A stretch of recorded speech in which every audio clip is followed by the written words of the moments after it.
Shipwrecks, Treasure and Underwater Cultural Heritage.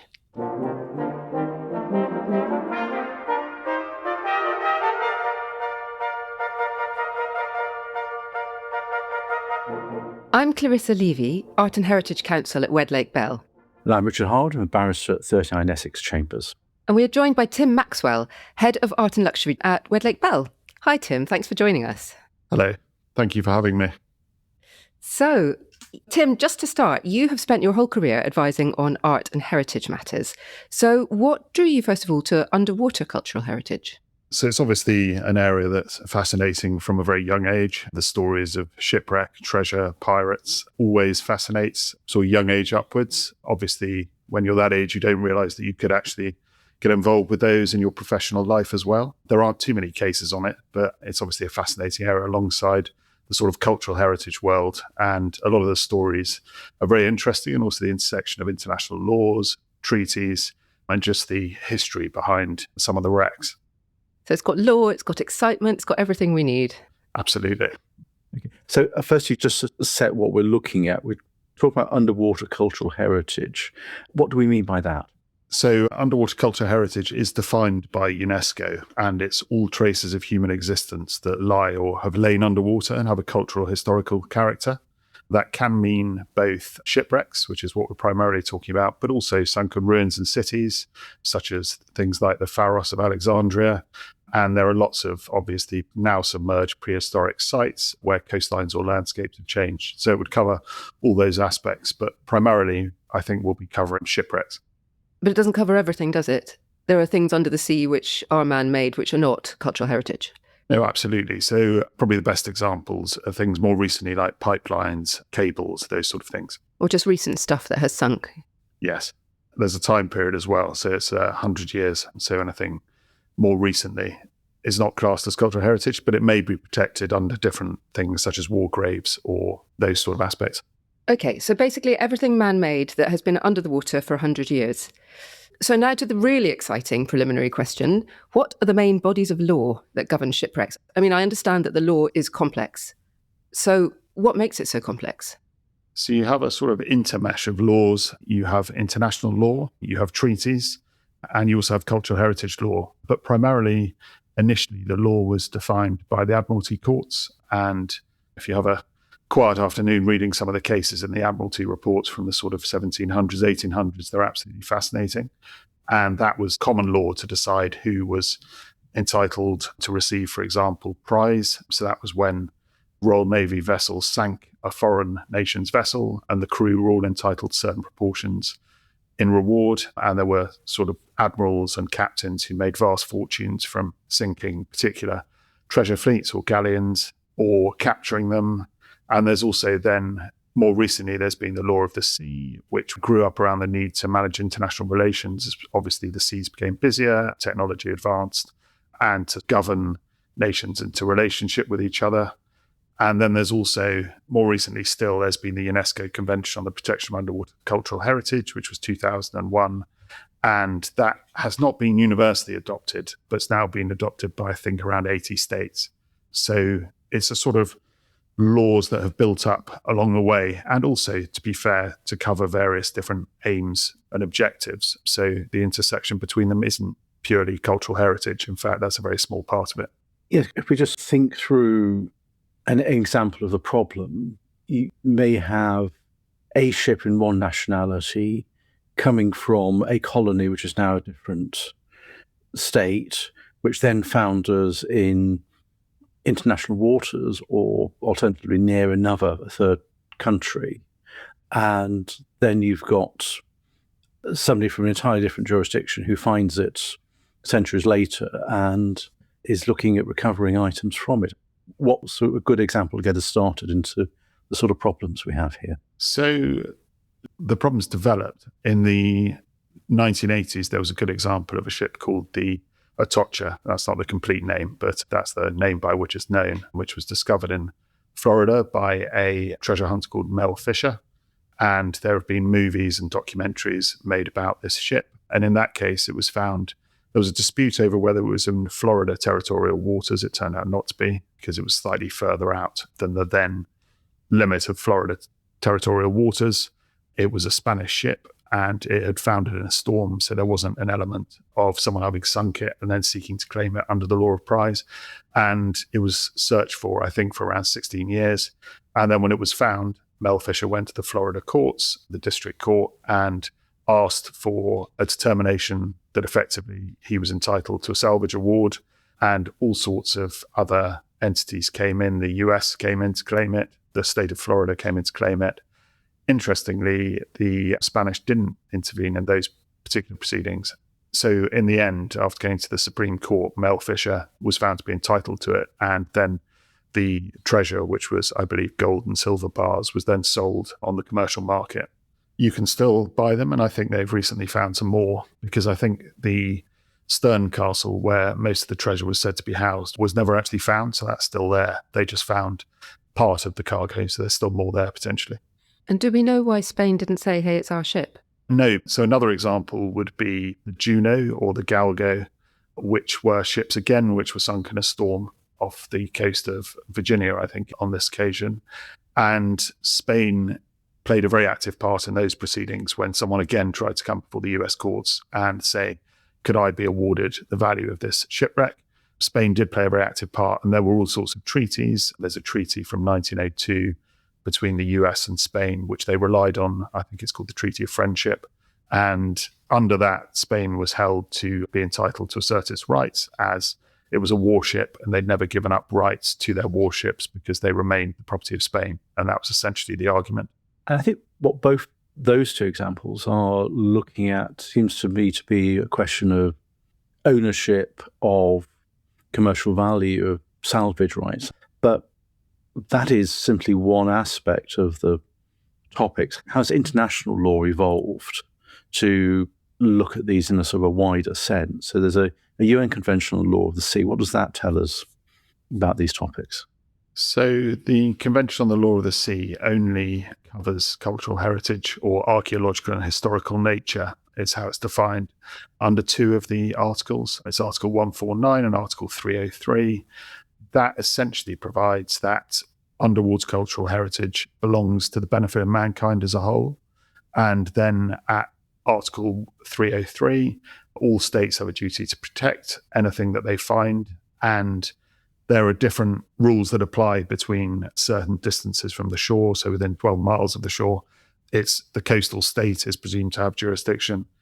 That's then diluted slightly up to 24 miles and then diluted further up to 200 miles. And then there's something called the high seas, where that is then in international waters effectively. So then there are much less protections for the coastal state. And a lot of the controversy over the law of the sea is that under Article 303, there was a sort of carve out which said that nothing that was dictated in that article affected the rights of identifiable owners, the law of salvage, or other rules or laws or practices with respect to cultural heritage. And also it preserved any international agreements or treaties which had already been entered into. So it's dictated a new law, but at the same time preserved the old laws, which is why there's been a bit of uncertainty as to how they'll be applied. It feels like there are lots of layers of laws going on here, and it's complicated to get to the bottom of exactly. So I can see why everyone is going to pile in when there is a ship with many interests. And so moving on from the Atocha, there was an example then, the Black Swan, so the Mercedes. Can you tell us a bit about that? That was an interesting case where Odyssey discovered a wreck, but didn't declare what the wreck was, and had landed some of the cargo onshore in Gibraltar. There was speculation that it may be the Mercedes, which had been sought after for some time. And in that case, the Mercedes was subject to a naval battle, and the British sunk it, exploded, so it scattered the cargo over a huge area. So in that case, you had different competing interests, where you had the law of prize, which is that the Royal Navy would have a right to assert that they own the cargo because they sank it. You had the law of the flag state, which was Spain, obviously. You had the descendants of the crew who would have had personal possessions in the ship. You had the states, which were viceroyalties of Spain at the time, say, for example, Peru and Bolivia, who would assert a right to the cultural heritage because it was mined on their territory, potentially. So you had all these competing interests, but Odyssey applied to the US courts to have their interests recognized. And then Spain intervened quite aggressively and, in fact, impounded various ships, arrested people, and played a very active role in the proceedings and succeeded in the US courts in having it declared as title. So the title remained with Spain as the flag state. So that moves the picture on a bit then from the Atocha. So where, as I understand it, in the example of the Atocha, it was Mel Fisher really who was the most successful. And now we've got, in the example of Mercedes, we've got Spain who's the most successful party arguing that ownership. Having lost it first time round, I think for those of us, which I think include myself and Tim, who are fans of the Patrick O'Brien novels, the Jack Aubrey, Stephen Maturin series, the destruction of Mercedes comes at the end of the second novel, Post Captain.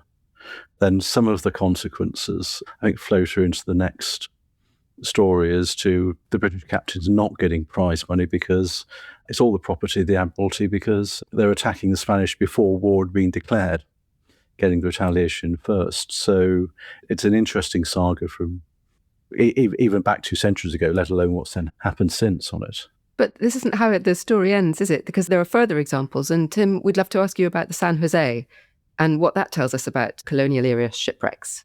Yes, so the San Jose is a story that's ongoing and actually there is subject to an arbitration at the moment, although over a slightly separate question, which is a contract that was signed with a salvage company by the Colombian government and whether the American company has any rights to a salvage award because they found the San Jose.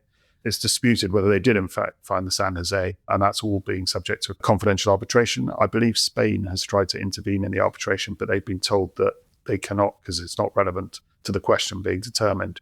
But the San Jose, again, is an example of, it was part of the Spanish treasure fleet. It was carrying goods from Peru, Bolivia. Again, obviously it had a crew, so the descendants of the crew would claim ownership of certain items. It was sunk by the British in a battle called, I think, the Battle of Wages Fleet, and sank to the bottom and no one could discover it for many years. And then as technology has moved on, it's now been accepted that it's been rediscovered. It was announced with great excitement. And some of the artifacts have telltale signs that they're from the ship because they've got the crest. That means that it must be the San Jose. And so far, there's been a lot of discussion over it, but perhaps because of this arbitration, it hasn't yet been brought to the surface. No one has benefited from the archaeological insights that it may bring. No one has benefited commercially from the wreck. There are people seeking to benefit commercially, of course, such as the salvage company, but it's very much in limbo at the moment. But it's absolutely captured the imagination because some estimates put the cargo at $17 billion. So there's huge sums at stake. And you could do all kinds of things with $17 billion.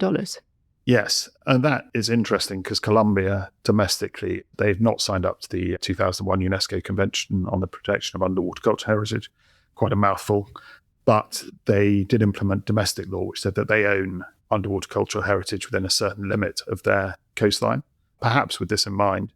And some of the Latin American and Caribbean states have taken the view that actually, why should they give these things back to the Spanish when the value has been extracted from their mines, from their lands, perhaps due to slave labor? Spain would answer that there's no discernible state that could claim an interest, but that's been run in other situations. For example, the Benin Bronzes, where Nigeria is not necessarily the state that can bring a claim because it was actually part of the private possessions of the royal family. And so it's from a restitution context in other areas, such as Holocaust-looted art or cultural heritage on land, it's an unattractive argument. You mentioned the 2001 UNESCO Convention on Protection of the Underwater Cultural Heritage. Just do a deep dive on that. What is that doing in terms of moving on the international law arguments? The intention, and as ever with these conventions, there's a big history behind it. Obviously, there's a lot of diplomacy. The divide was seen, and there are books written about how it was agreed, but the divide was seen as being between the maritime states, so the UK, the US, and the non-maritime states. So some of the signatories and some of the criticism has been aimed at the fact that some of the ratifying countries are entirely landlocked. But the intention was to protect cultural heritage, and the problem that it was seeking to address was that people were, in effect, looting these sites. So going in with conveyor belts, trawling up the cargo, which has the value, but missing all the sort of archaeological and cultural heritage aspects, destroying them, destroying the historical record. And so education was being missed, the history was being missed. And so the intention was to preserve them in situ, stop commercial exploitation, have a proper respect for human remains, and there could potentially be public access if that was compatible with preservation, but also to encourage international cooperation between the various interests. And all those principles are obviously very laudable, but in practical terms, it has meant that there have been less discoveries than there could potentially be, because practically speaking, do some of these countries have enough money to spend hundreds of millions on recovering these wrecks, or would it actually have a benefit if you involved private enterprise in responsibly assisting in maintaining the archaeological record, for example, the Mary Rose? Bear in mind that the convention's not been ratified by a number of the maritime-going nations, including Britain as well as the United States. But that question of commercial exploitation, because it seems to be one of the aspects here, we're talking about Spanish treasure ships, is that a lot of archaeology is not valuable in commercial terms. Some finds from antiquities, sculptures and vases and so on, do have a value. But here, a lot of the value of the ships is the fact it's gold bullion or it's a consignment of emeralds. It's not the sort of the archaeological interest which gives it the value, but the sheer value of gold or precious stones. Which has got nothing to do with its heritage. Yeah. And there must be a limit to how many gold bars a museum would like to have stacked up in a corner. Yes, and that is the debate, because obviously if you find thousands and thousands of the same gold coin, should that be used to fund the costs of salvage or the cost of a museum perhaps? And that's definitely where the debate is going. In theory, under the convention, it shouldn't be exploited anyway commercially. So there isn't a question that actually you've got hundreds of the gold coins, so you have to keep 200. It shouldn't be exploited. And I think there could be a potential benefit because, for example, there's a lot of tourism in relation to the Titanic finds, a lot of tourism in relation to the Mary Rose.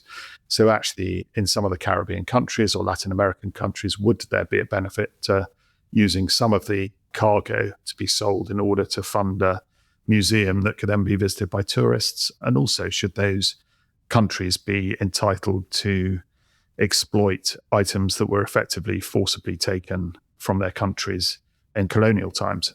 So there's also a separate debate around sort of reparations. And obviously that is gathering increasing momentum, particularly from Caribbean states in relation to slavery and also Latin American states. And is there something that could be used to actually pay reparations in order that the colonial states don't take ownership of these items and they go back to the source countries effectively, which is what happens in the restitution debates that are happening now. So the Benin bronzes, the Cambodian artifacts, issues like that. All the moral and ethical arguments about restitution, it seems to me, a completely different and huge topic, but a different question to the actual protection of the heritage. So you'll never hear anyone say, oh, we don't care about the protection of the underwater heritage. Everyone is in agreement. Nobody actually will put their hand up and say, yeah, let's loot it. But this is what happens. And if you don't protect underwater sites, inevitably they do get looted. And we all know that. What it brings to mind to me, this situation, is when you have detectorists who find an important site. They'll pitch their tent on the site and they'll protect it. Now it's known, and they will prevent other looters from coming and looting it. And this is exactly what happens, as I understand it, with shipwreck sites. That when they have been discovered, if they are being worked sites and there are commercial operators or salvors who are aware of it and working on it, then they will protect the site. Whereas if you say it is completely all outlawed, there can be no commercial exploitation, not even by a museum, not even by a university, and therefore it's completely criminalized, what happens is the sites are left completely alone and completely vulnerable. And so isn't there an argument that in order to protect them at all, you need to have some kind of accommodation with the commercial operators? Yes, I mean, that is an argument that's often made, which is that a lot of these shipwrecks wouldn't be discovered without the commercial operators, who obviously have the latest technology, which is hugely expensive.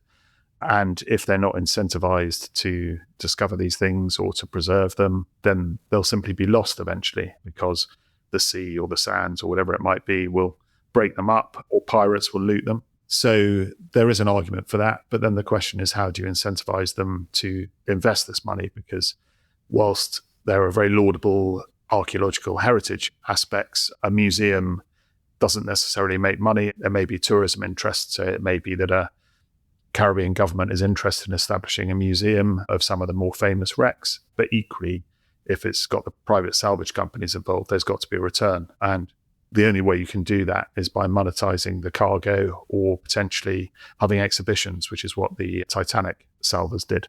But of course, exhibitions are not usually money spinners. It's not a money-making business, really, protecting underwater heritage. So really the only source of money into this whole situation is going to be either from governments or from commercial exploitation, from selling, say, the cereal goods like thousands and thousands of musket balls. Museums are going to want only a few, but they're a very splendid thing to have to give a small child who's interested in as you were saying, Richard, who's interested in reading about shipwrecks, or a businessman for his desk or something. There will always be a market for these items. And it's a question of approach, isn't it? It's whether you completely preserve things or you allow some sort of commercial exploitation in order to bring these things to the surface. Yeah, and so it comes to mind the quote from Indiana Jones and Raiders of the Lost Ark. It belongs in a museum, which in that context was primarily to say it should be in a museum and researched and open to the public rather than the private collection, but was also the notion of, yes, and it should be dug up and get our hands on it rather than preserved in situ. That sort of approach to archaeology is formally at least moved on from preservation in situ, but the challenge on the underwater archaeology is that some of it may become vulnerable to erosion and so on, but the costs of doing that work is absolutely huge. And one of the ways of being able to do that is the commercial value of what you're removing. But commercial removal is not necessarily the same thing as archaeological recording and so on. No, and I think there could be a middle ground where, because it's being done responsibly, and many of these salvage companies now do sign up to research responsible archaeological investigation, can there be a middle ground where the archaeological record is preserved and a museum is established potentially, or the items go into existing museums, whilst at the same time funding the huge costs that there are in order to be at sea, in order to find and then recover these things. And do you think there are parallels with the law governing land-based heritage?